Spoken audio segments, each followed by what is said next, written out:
निष्क्रिय कर्म का रहस्य ताओ सूत्र पार्ट 9। संघर्ष से मुक्ति मार्ग। मनुष्य की चिंता, मनुष्य की पीड़ा और मनुष्य का संताप, मनुष्य की पीड़ा, मनुष्य की चिंता, मनुष्य का संताप। एक मनुष्य चिंतित हो जाता है। आपने कभी सोचा है मनुष्य इतना चिंतित क्यों रहता है? थोड़े लोग परेशान तो समझ जाता है, लेकिन होता उल्टा। कभी कोई एक मनुष्य चिंतित होता है तो कभी एक मनुष्य स्वस्थ होता है, बाकी सारे लोग अस्वस्थ और शांत और पीड़ित होते हैं। बीमारी नियम मालूम पड़ती है, स्वास्थ्य अपवाद मालूम पड़ता है। अज्ञान जीवन की आत्मा मालूम पड़ती है। ज्ञान कोई आकस्मिक घटना, कोई संयोग घटना मालूम पड़ती है। ऐसा लगता है कि मनुष्य होना ही बीमार होना, चिंतित परेशान होकर कभी ना कोई मालूम कैसे बीज निश्चित उपलब्ध हो जाए।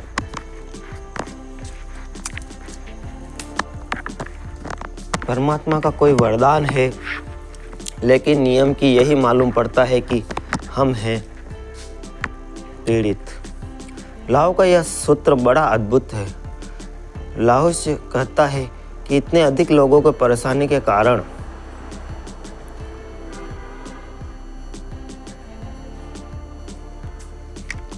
संस्कृति के आधार पर सभ्यता का सोचने का ढूंढ हमारा समाज। हम प्रत्येक व्यक्ति को हम इस भांति खड़ा करते हैं कि बीमार होना अनिवार्य है।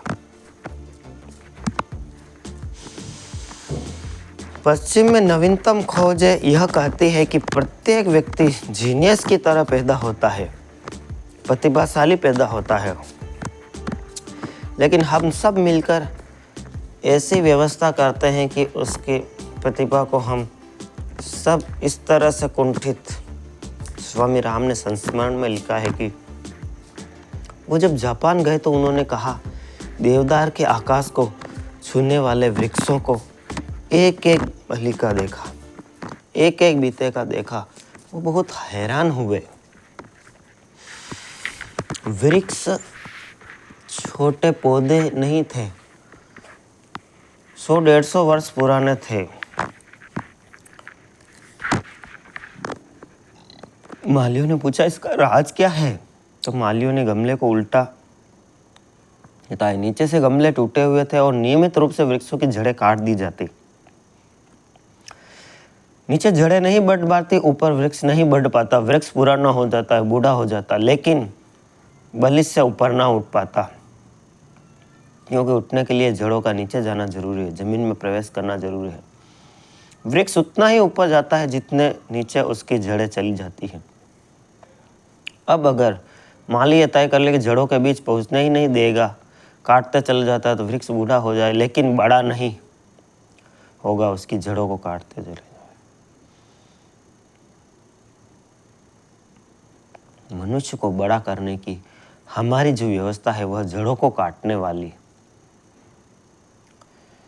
सही बात। जितने लोग हमें दिखाई पड़ते हैं जमीन पर, वो बलि भर ऊंचे उठ गए हैं। वे लोग आकाश को भी छू सकते हैं। जहर हम जड़ों में डाल देते हैं, लेकिन इतने जमानों से जहर डाला जा रहा है कि हमें स्मरण भी नहीं आता। फिर वह पूरी डाल दी जाती है, लेकिन बुजुर्ग आपकी जड़ों में जहर डाल जाते हैं। और जो आपके बुजुर्गों ने आपके साथ किया है, आप बच्चों के साथ करते हैं।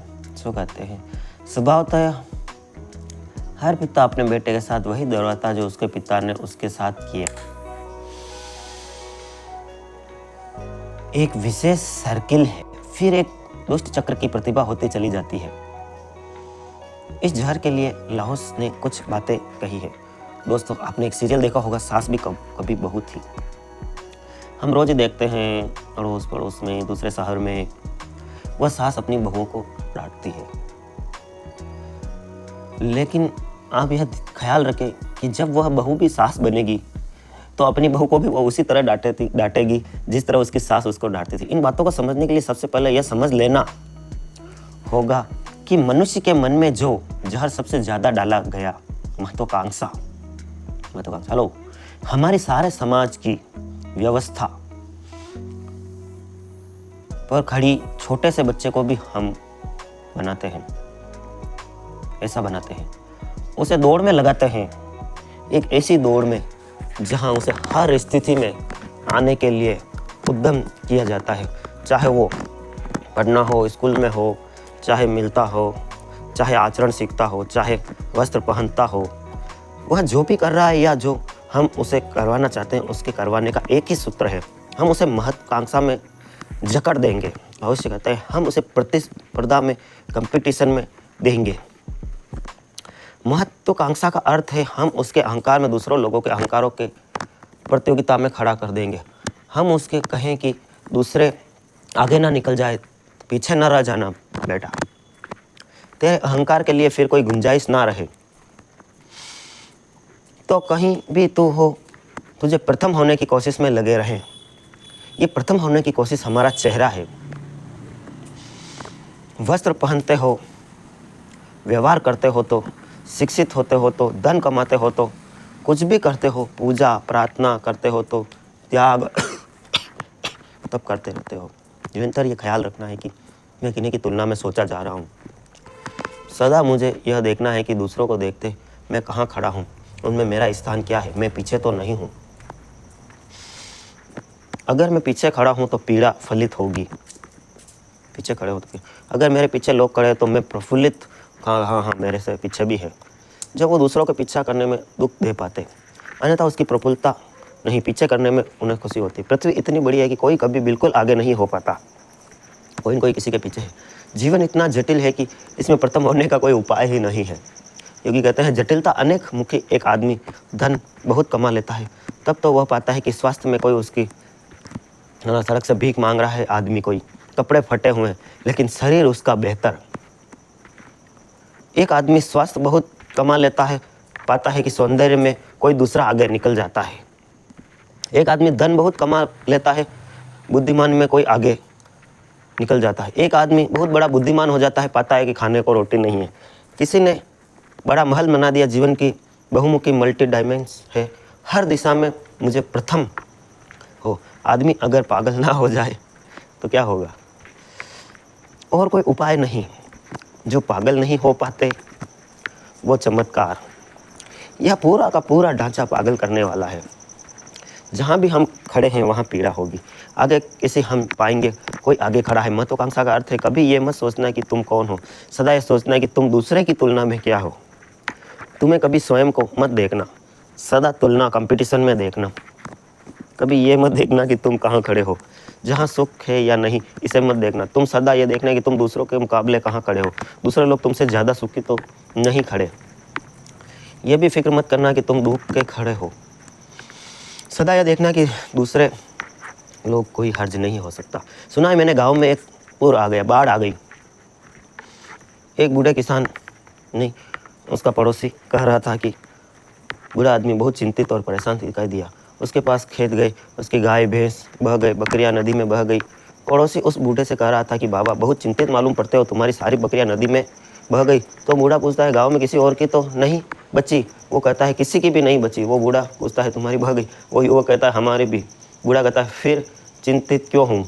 उतना चिंतित होने का कारण नहीं है, जब सबकी बह गई है तो मेरी भी बह गई है।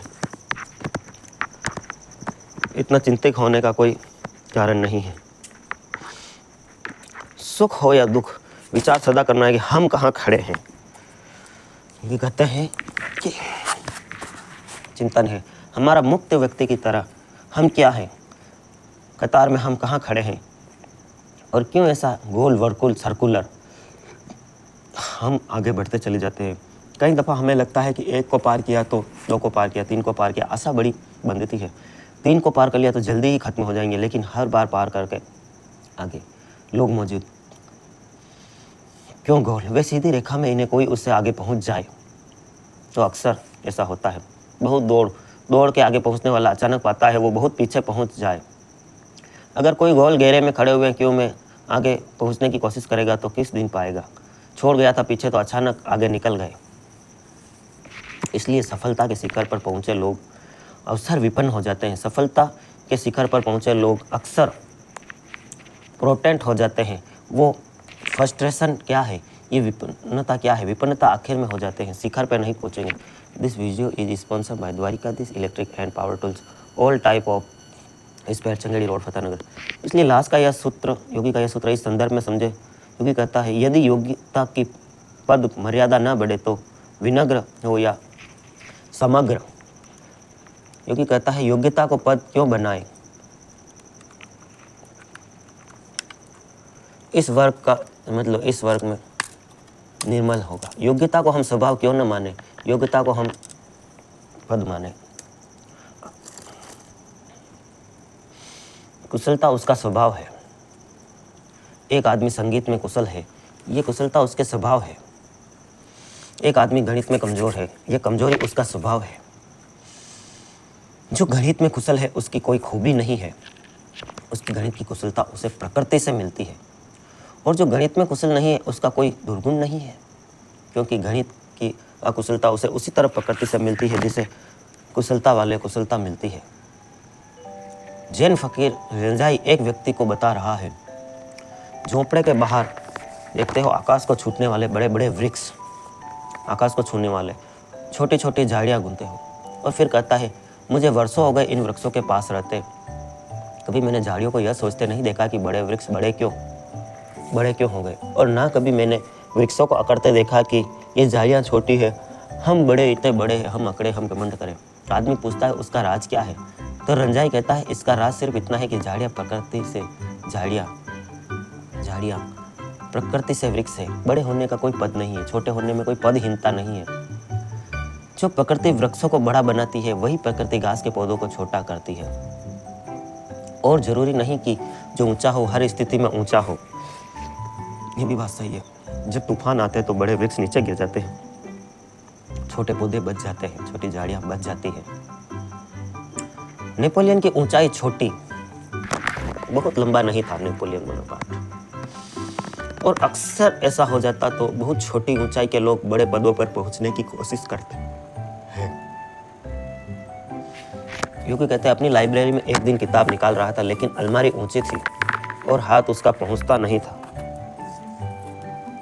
उसके साथ जो उसका पहरेदार था वो कुछ 7 फीट ऊंचा आदमी, उसने कहा कि महानुभाव, अगर कुछ अनुचित ना हो और मैं आपके आगे बढ़कर निकालने की आज्ञा पाऊं, कि मैं आपकी बुक उतार दूं, किताब उतार दूं, तो मुझे आज्ञा दे। No one is higher than me in your army. मुझसे पूछा तुम्हारी सेना में कोई भी नहीं है। नेपोलियन ने बहुत क्रूर से देखा और कहा कि not higher but longer, not higher but longer, ऊंचा मत कहो, सिर्फ लंबा कहो। तुमसे लंबा फौज में कोई नहीं, ऊंचे तो बहुत है, ऊंचा तो मैं ही हूँ। नेपोलियन बोला ऊंचा तो सबसे मैं ही हूँ, तुम केवल लंबे हो। तो आइए, इसमें भाषाई की भरभूल नहीं है। नेपोलियन ने फौरन सुधार कर दिया कि कहो लंबा कहो। लंबे, ऊंचा और लंबे होने में क्या फर्क है? नेपोलियन ने, ऊंचा तो सिर्फ प्राकृतिक घटना है, लंबा तो सिर्फ प्राकृतिक घटना। ऊंचे के साथ पद मर्यादा है, ऊंचे के साथ वैल्यू है, लंबे के साथ कोई मूल्य नहीं। लंबे हो सकते हैं, लंबाई के साथ कोई मूल्य नहीं। लंबाई स्वभाव ठीक है, जिसमें 7 फीट लंबे, दूसरे 5 फीट लंबे, इसमें कोई खास गुण की बात नहीं है। लेकिन ऊंचाई में हमने गुणा लिया, वैल्यूएशन जोड़ो। लोस से कहता है यदि योग्यता के साथ पद मर्यादा ना जुड़े तो ना तो जगत में विग्रह और न संघर्ष होगा। काश हम चीज़ों को ऐसा देखना शुरू करें कि प्रत्येक अपने स्वभाव के अनुसार वर्तन करता है, और जैसा उसका स्वभाव है उसके लिए वो जिम्मेदार नहीं है, प्रकृति है। हम कभी अंधे आदमी को जिम्मेदार नहीं ठहराते कि तुम अंधे होने के लिए जिम्मेदार हो। प्रकृति ने उसे ऐसा ही बनाया है। एक आदमी जन्म से अंधा है, हम कभी नहीं ठहराते कि तुम जिम्मेदार हो, तुम अंधे क्यों हो, पर हम दया करके। तभी मेरे पास एक युवक 2 वर्ष पहले युवक मिलने आया। श्रीनगर में महावीर के ऊपर शिविर था। जब हम सब चले गए तब युवक को पता चला कि वो वहाँ से जबलपुर में मेरे पास आया, उतनी यात्रा कर जबलपुर मेरे पास आया। उसने पूछा कि तू अंधा है, तुझे बड़ी तकलीफ हुई होगी, इतनी दूर यात्रा करके आया है अंधा व्यक्ति और वहाँ तक गया। उसने कहा नहीं, अंधा होने में मुझे बड़ी सुविधा है, सभी मुझे सहायता करके पहुँचा देते हैं। कोई मेरा हाथ पकड़ लेता है, कोई मुझे टिकट देता है, कोई मुझे रिक्शे में बिठा देता है। अब यहाँ भी रिक्शा वाला मुझे मुफ्त में ले आया और वो बाहर राह देख रहा है, मैं आपसे मिल के जाऊँ, मुझे स्टेशन वापस छोड़ेगा। दयावश अंधे होने में मुझे बड़ी सुविधा होती है। इतनी सुविधा मुझे नहीं होती अगर मैं देखता होता। अंधे पर हम दया करते हैं क्योंकि हम मानते हैं कि उसका क्या कसूर है, प्रकृति ने उसे ऐसा ही बनाया। लेकिन बुद्धिमंद हो किसी पर हम दया नहीं करते, हम कहते हैं मूर्ख है। कभी हम उसका कसूर क्या है हम पूछते हैं। एक आदमी मूढ़ है तो कसूर क्या है, अपराध क्या है? आप कहते हो मूर्खों की संगत नहीं करना, मूर्खों के पास नहीं बैठना। अगर वो मूर्ख है तो उसका क्या कसूर है? हमें दया क्यों नहीं उठती? क्योंकि प्रकृति ने उसे मूर्ख बनाया। अंधे पर हम दया करते हैं, मूर्ख पर क्यों नहीं? वह जगत में निंदित होगा, पीड़ित होगा। मूर्ख व्यक्ति जगह जगह ठुकराया जाएगा, पीछे किया जाएगा, कोई उस पर दया नहीं करेगा। क्यों? क्योंकि बुद्धि को हमने महत्वाकांक्षा का सूत्र बना दिया है। बिना बुद्धि के महत्वाकांक्षा में बुद्धि नहीं। इसलिए बुद्धि को जो माप है, IQ है, जो है बुद्धि का जो अंक है, वो बड़ा महत्वपूर्ण हो गया। उसमें की क्या बात है? एक आदमी आइंस्टाइन की तरह पैदा होता है, इसमें आइंस्टाइन का गुणवत्ता क्या है? लॉस को यह कहता है कि इसमें आइंस्टाइन का हाथ क्या है? लॉस कहता है इसमें आइंस्टाइन का। एक आदमी महामूल की तरह पैदा हो, उसका कसूर क्या है? लॉस ने यह कहा कि प्रकृति ने ऐसा बनाती है, वैसा बनाती है, क्योंकि इस प्रकृति को स्वीकार नहीं कर पाते। एक साथ पद मर्यादा जोड़ देते हैं और दूसरों के साथ पदंता जोड़ देते हैं। हम विग्रह और कल की संघर्ष को जन्म देते हैं।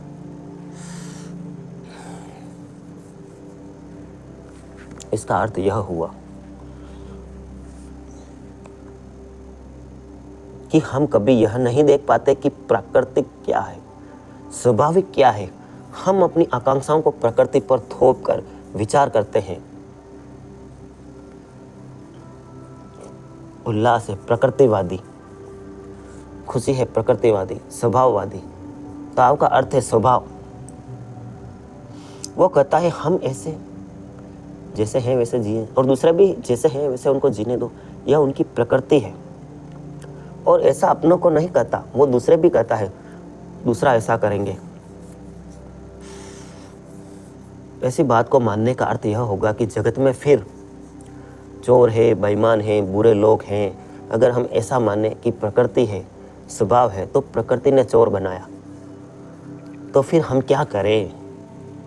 हम किसी को बेईमान बनाया तो फिर हम क्या करें? बेईमान को स्वीकार करें, बेईमान को चलने दें, वो उसका कर्म कर रहा है। लोग के साथ नीतिवादी का अर्थ यही संघर्ष है। नीतिवादी कहेगा यह सूत्र खतरनाक है, समझ ले, इतनी दूर तक मान ले कि एक आदमी मूढ़ है, एक आदमी बुद्धिमान है, ठीक है, चलो प्रकृति है, लेकिन एक आदमी बेईमान है, एक आदमी चोर, एक आदमी हत्यारा है, तो हम क्या करें? स्वीकार कर ले कि प्रकृति ने ऐसा ही बनाया है, प्रकृति ने ऐसा बनाया है, समझ ले।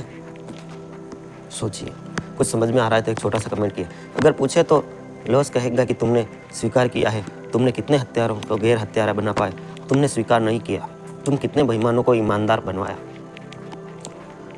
तुमने स्वीकार नहीं किया, तुमने दंड दिए, तुमने अपराधी करार दिया, तुमने फांसियां लगाई, तुमने कोड़े मारे, तुमने जेलों में बंद किया, तुमने जीवन भर की सजाएं दी, तुम कितने लोगों को बदल पाए? लॉस पूछते हैं कानून से कि कितने लोगों को बदला है, अपराध कम हुए हैं क्या? लॉस कहता है सच्चाई तो यह है कि तुम जिसे दंड देते हो तुम उस बेईमानी में स्थिर कर देते हो। उसको एक ठप्पा लगा देते हो बेईमान होने का, फिर वो आदमी कभी ईमानदार होना चाहे तो ना हो पाएगा। तुम जिसे सज़ा देते हो उससे तुम उसके अपराध से कभी मुक्त नहीं करते, उसे और नितांत अपराधी बना देते हो। एक मूवी में आपने डायलॉग सुना होगा कि जेल मत भेजिए साहब, जेल भेजोगे तो मैं और बड़ा अपराधी होकर लौटूंगा। ये उसी पर है। जो व्यक्ति एक बार कारागृह में होकर आता है, जेल में होकर आता है, वह और ज़्यादा खुल जाता है। वह व्यक्ति धीरे धीरे कारागृह का पंछी हो जाता है, क्योंकि कारागृह में उसे सत्संग मिलता है, उसे और बड़े अपराधी मिलते हैं। कारागृह से यह बहुत कुछ सीख के वापस लौटता है। कारागृह में वो कैसे वापस नहीं लौटता, जिसे गया वैसा वापस नहीं लौटता कारागृह से। कारागृह में उसे गुरु मिल जाते हैं और बड़े जानकार मिल जाते हैं, अनुभव मिल जाते हैं, क्योंकि कहते हैं एक बार तुम्हारा निर्णय कि फला व्यक्ति अपराधी है और चोर, उसके ऊपर सील मोहर लग जाती है। उसको ईमानदार होने का अब उपाय नहीं रह जाता। अब वो ईमानदार होना भी चाहे तो कोई स्वीकार करने को तैयार नहीं। लाहौस कहता है तुम्हें एक बेईमान को ईमानदार नहीं बना पाए। इंग्लैंड में घोड़े की सजाएं दी थी चोरों के लिए। चोरों के लिए कोड़े मिलते थे, कोड़े लगाते थे। 150 साल पहले बंद की गई, क्योंकि सड़क के चौराहे पर कोड़े मारते थे। जब कोड़े मारते थे सैकड़ों लोग देखते थे इंग्लैंड में, ताकि कोई दूसरा चोरी न करे। लेकिन 150 साल में पहले ऐसा हुआ कि भीड़ खड़ी थी, 2 आदमी उस भीड़ में जेब काट रहे थे। जब कोड़े पड़ रहे थे चोर को, और उसी भीड़ का फ़ायदा उठाकर 2 आदमी जेब काट रहे थे। आदमी को नग्न करके कोड़े मारे जाते। किसी को ख्याल नहीं था कि जेब काट लेगा। इतनी तन्मीलता से लोग उसे देख रहे थे कोड़े मारते हुए, और उन्हीं की जेब कट गई। ब्रिटिश पार्लियामेंट में यह विचार, हैरानी की बात है कि कोड़े मारे जाए, सड़क पर लोग चोरी ना करें। हैरानी मालूम होती कि वहीं कोड़ों के बीच में जेब कट जाती है। यह लोगों की जेब कट गई, कितनी हैरानी की बात है, विरोधाभास है। लोग इतने तल्लील थे कोड़े देखने में कि किसी को ख्याल नहीं था कि उनकी जेब में से चोरी हो जाएगी। यही प्रकृति का स्वभाव है। आदमी को हम इतनी सजाएं देकर भी जरा भी ना बदल पाए। क्या दिन ब दिन हजारों सालों से अपराध बढ़े हैं या घटे हैं? चोरियां बढ़ी है या घटे हैं? रोज़ रोज़ बुरा होता चला गया व्यक्ति। जितने कानून बढ़ते हैं लाइसेंस के हिसाब से, उतने ही अपराधी बढ़ते हैं। उसे ऐसे कह सकते हैं, जितनी दवाइयाँ बढ़ी है, जितने डॉक्टर्स बढ़े हैं, आदमी अस्वस्थ रहना शुरू हो गया है। आपने आदिवासी इलाकों में देखा होगा, कई आदिवासी इलाकों में जहाँ पर कोई डॉक्टर दवा नहीं होती, वहाँ लोग ज़्यादा स्वस्थ हैं। बड़े शहरों में जितने ज़्यादा हॉस्पिटल हैं, लोग वहाँ अस्वस्थ हैं। एक बार हम 2 व्यक्ति एक आदिवासी इलाका नागालैंड गए। मेरे साथ मेरा एक मित्र था। तो वहाँ वो कुएं से पानी खींच रहे थे। उनका एक जवान बेटा, जिसे हम मोटर या पहले बैलों से खींचते थे, तो वैसे पानी खींच रहे थे। उस निर्जन गांव में जंगल था पूरा। तो हमने उसको बताया, उसके पिता को, कि चलो ठीक है, आपके यहाँ बिजली नहीं है, लेकिन घोड़े को, बैल को जोत कर भी आप कुएं से पानी निकाल सकते हैं। उसने मुंह पर अंगुली लगाई और कहा, चुप रहो, मेरे बेटे को जाने दो, फिर हम बात करेंगे। तो उसका बेटा खाना खाने गया। तब उसने कहा कि देखो, तुम ये बात मेरे बेटे के सामने मत बताओ, क्योंकि वह सुन लेगा तो वह आलसी हो जाएगा, वह कमज़ोर हो जाएगा, इतना बलिष्ठ ना रहेगा। जब घोड़े और बैल पानी खींचने, वह इतना ताकतवर ना रहेगा। तब हमने बात समझी। जैसे जैसे साधनों का विकास हुआ, मनुष्य कमज़ोर क्यों हुआ। दोस्तों, यहाँ तक कुछ भी समझ में आया है और आपको कुछ भी मस्तिष्क में परिवर्तन हुआ है, तो एक छोटा सा कमेंट, लाइक कर दें और वीडियो को शेयर कर दें। फिर वापस वीडियो पर आए। हर नया कानून नए अपराधी को पैदा करने का सूत्र बनाता है। नए जुर्म पैदा करते रहे हर कानून। वो लास्ट से कहता है कि तुम भला कहते हो कि क्या होता है दुनिया अगर तुम ना बदलोगे तो, हालांकि तुम बदल किसी को नहीं पाए। दुनिया की इतनी अदालतें, इतने कारागार, इतने दंड संहिताएं, कोई किसी को बदल पाया है? पर ऐसा मालूम होता है कि कुछ लोगों का निहित स्वार्थ, एक चोर पर मैंने सुना है 3री बार सजा हो रही है, और ये आखिरी है, क्योंकि अब उसके आजीवन कारावास मिल रहा है। अब मजिस्ट्रेट उससे आखिरी वक्त पूछता है कि तू पैदा हुआ था, तूने मनुष्यता के साथ कौन सा सदव्यवहार किया? वो चोर ने कहा, आपको पता नहीं, ना मालूम कितने मजिस्ट्रेट, ना मालूम कितने पुलिस वालों, ना मालूम कितने डिटेक्टिव मेरी वजह से एम्प्लॉयड है। मेरे कारण 24 घंटे काम में लगे हुए हैं। उनका काम इतना ध्यान से है कि ध्यान बन गया। और आप जानते हैं, ध्यान बनता है तो भगवान ही है, वही परमात्मा है। मेरे बिना कितने लोग बेकार हो जाते। तुम सड़क पर भीख मांगते नजर आओगे, तुम मेरी वजह से काम पा रहे हो। हमारे जैसे चोरों की वजह से तुम पुलिस, वकील काम पा रहे हो। ये कोई मजाक नहीं है, उसको कहते हैं, ये सच्चाई है, गहरी सच्चाई। अगर ज़मीन पे एक भी चोर ना हो तो मजिस्ट्रेट, पुलिस, इन नौकरियों का क्या कार्य। इतना बड़ा इंतजाम चोरों के लिए, प्रतिष्ठा का, कानून का, वकीलों का, ये सब चोरों पर, बेईमानों पर, बदमाशों पर निर्भर है। अगर कभी कोई बहुत गहरे में देख पाए लाओस का सिद्धांत, ये विरोधाभास बात है, उसे दिखाई पड़ेगा। यह सारा का सारा व्यवस्थापक वर्ग जो कि लोग की बात सुनकर राजी नहीं हो, इसका मतलब है कि चोर को स्वीकार कर लो कि चोर चोर, कुछ मत करो, तो फिर ये करने वाले उसका क्या होगा। और बहुत मज़े की बात है कि ऐसा अनुभव है कि मनोवैज्ञानिकों को ऐसा निरंतर शोध है। आमतौर से कानून को व्यवस्था देने वाले वही लोग होते हैं, अगर कानून ना हो तो वह कानून को तोड़ने वाले। असल में चोर जो दंड मारने में, चोर को ही मज़ा आता डंडे मारने में। सुना है मैंने, सल्लुद्दीन काम कर रहा था लेकिन ग्राहक से उसका अच्छा व्यवहार नहीं था तो उसे निकाल दिया गया। वह एक सेल्समैन था। जिस दुकान के मालिक ने उसे निकाल दिया, कहता है ग्राहकों का व्यवहार अच्छा नहीं है, ग्राहकों से उसका ध्यान रखो। कानून नियत यही है कि दुकान चलाने वाला ग्राहक सदा ही ठीक ठाक, the customer is always right. यहाँ यह चलता है कि तुम नौकर हो दुकान के, तुम ठीक करने के सिद्ध करो। मतलब ग्राहक इज ऑलवेज राइट, दुकानदार की ही कोई गलती होगी, ग्राहक की कभी कोई गलती नहीं होती, सिद्ध करो। 15 दिन बाद देखा कि नसरुद्दीन को पुलिस का सिपाही हो गया। चोर रास्ते पर, उसने कहा नसरुद्दीन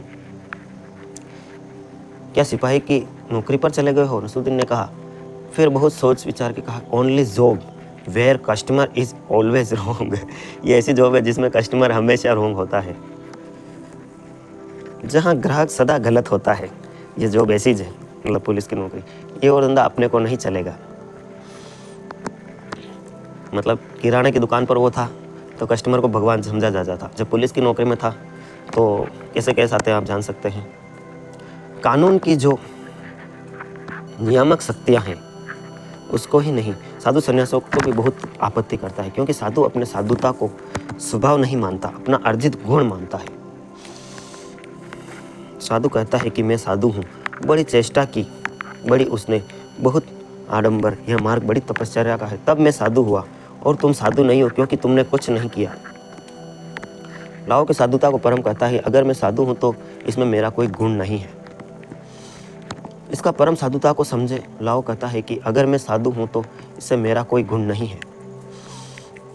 देखा होगा कुछ साधु होते हैं छोटे मोटे ढोंगी महात्मा, उनको अपनी साधुता पर कितना अभिमान होता है, ऐसा कहते हैं उसको, ये सम्मान की कोई बात नहीं है। अगर तुम साधु नहीं हो तो इससे कोई अपमान नहीं है कि तुम साधु नहीं हो। तुम्हारा ना साधु होना स्वाभाविक है, मेरा साधु होना स्वाभाविक है, और जहाँ स्वभाव आ जाता है यहाँ हम क्या करेंगे। समझो सभी साधु बन जाएंगे तो साधुओं का क्या महत्व रहेगा। जैसे कि आज गली गली में किराने की शॉप है, कितना कंपटीशन है, गली गली में हर जगह। अब साधु बहुत कम है, साधु हर घर में एक साधु हो जाएगा तो साधुओं का महत्व क्या रहेगा। भगत भी होना चाहिए। दोस्तों इस वीडियो का दूसरा पार्ट भी हम बहुत जल्द बनाएंगे। आपके कमेंट और लाइक का बहुत अच्छा आ रहे हैं। सब्सक्राइब करने के लिए आप सबका धन्यवाद। Video sponsor Dwarkadhish electric and power tools.